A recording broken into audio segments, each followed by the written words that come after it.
Hey everybody, it's the 10th anniversary of He Who Moans, and we're gonna celebrate!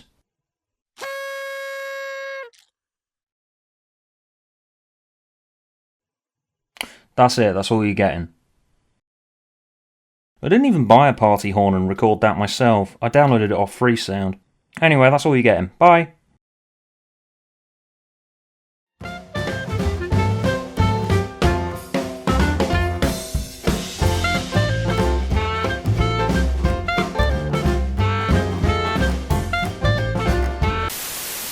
Okay, no, not really. To celebrate 10 long years since a dopey, stupid 21-year-old idiot who'd just got out of university and had no idea what to do with his life decided to upload a video review of Asylum of the Daleks onto his YouTube channel, I decided to revisit that video, which isn't on my channel anymore for various reasons, but I do still have a copy of it. And I'm not going to show you any more than this clip, because pretty much all creators are allergic to their old material, and I'm no exception.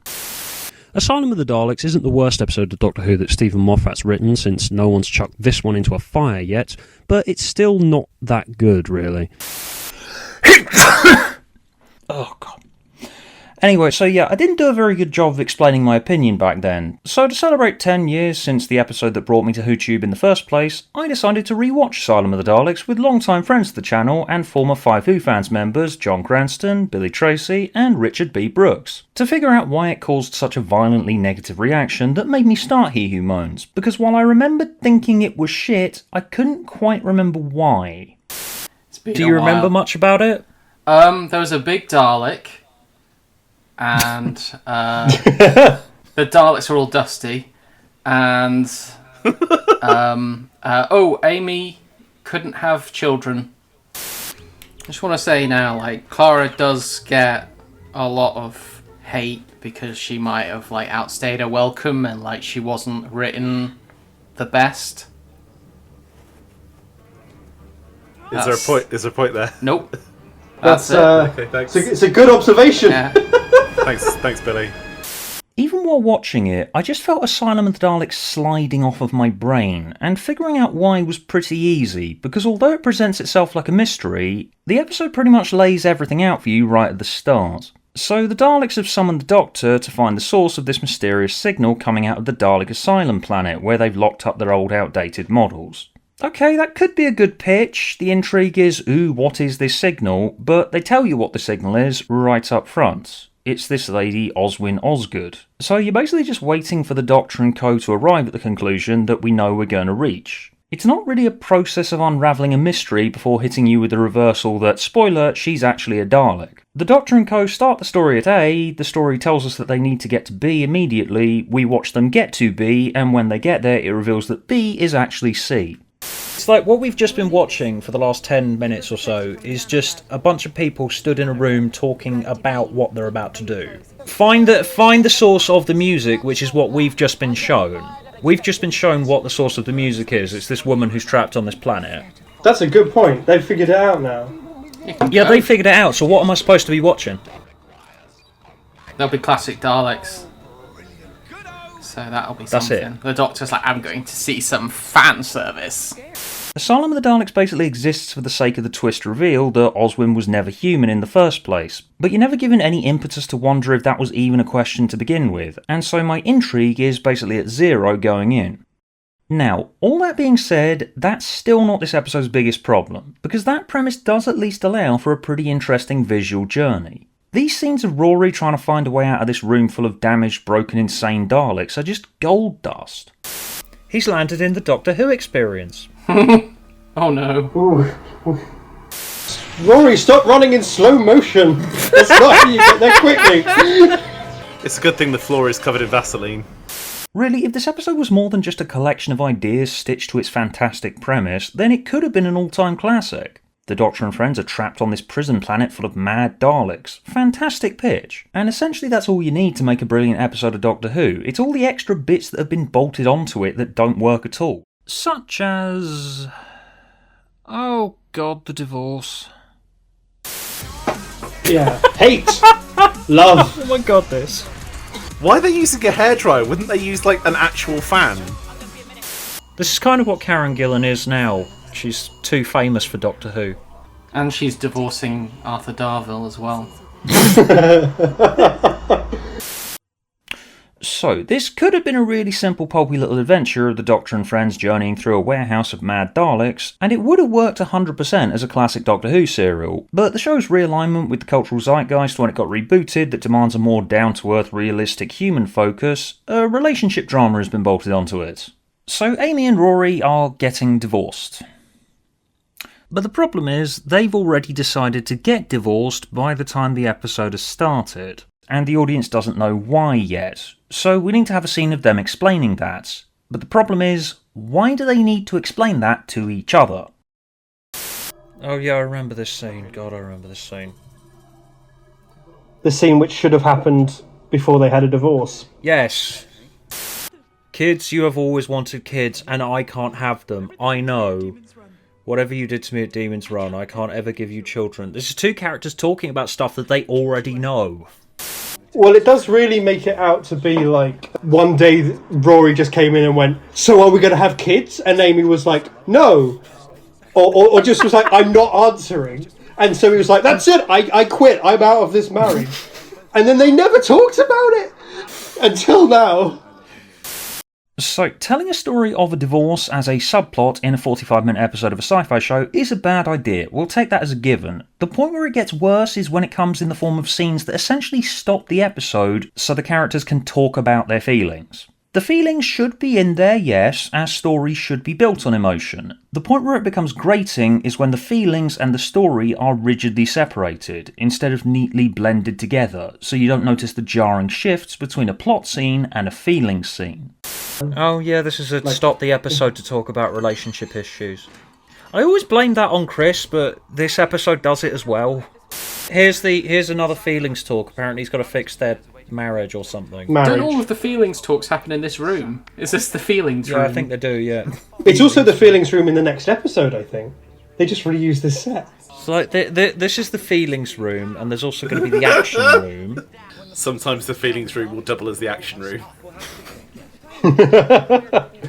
Oh, but Stuart, there are old school Daleks in it. That's a reason to not care that the story's totally broken. Look at the old stuff. Make fans point at the screen and go, ooh. See, that's the thing though with setting this in this dark asylum. Like, you've got all this moody lighting everywhere, so I can't even tell that they're old Daleks most of the time. They're covered in cobwebs. They're covered in cobwebs, and they might as well just be the gold ones. Ringing any bells? Planet of the Daleks. No, Exelon's death to the Daleks. Oh, Death to the Daleks. Yes, I remember that episode. I want to do a multi-Doctor story, but replace all of the dialogue with just all of the Doctors saying names of Doctor Who episodes. It could be quite good. Yes, an unearthly child. The Five Doctors.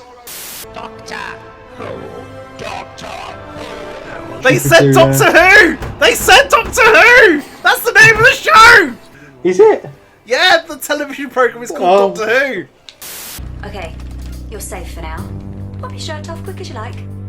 Yeah, a lot of flirting going on. I mean, like, it just feels like the world was much sexier under Stephen Moffat. But a bit too sexy. I think Stephen saw the world. Yeah. I think it was a bit too sexy, and then with Chris it became not very sexy. It was like Chris sterilised the world quite dramatically. Yeah. Like there was talk about it. You know, people still reproduced because they had to in this world of Chris's. But no one enjoyed it. Wife of mine, if we do not reproduce, the human race will end. Yeah. Okay, I guess it's time. It was very Catholic. Just no passion, you know. Rescue me, Chin Boy, and show me the stars. Yeah, Chin Boy. With your nose and your cheeks. and your left eye, but not so much your right eye. So basically, I ended up recognising why I disliked Asylum of the Daleks back in the day, but I did come to a fundamental realisation that I didn't remember why I hated it anymore, because it doesn't matter anymore. I felt so far removed from it while watching it, because while I recognise the mistakes in it that the show does still make nowadays, it was basically impossible to get angry at it because Moffat's long gone. The show had its ups and downs after this episode, but I just don't need to dislike it anymore because it's in the past. I can't remember why I got my knickers in a twist over it. I guess it's because I feel so distant from Doctor Who right now that just nothing in it can anger me anymore. You're kind of disassociated from it.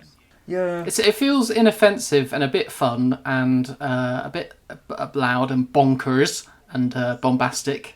And there are fun bits and there are talky bits and there's sad bits. And there's just like lots of bits where you're like, oh, this could be better.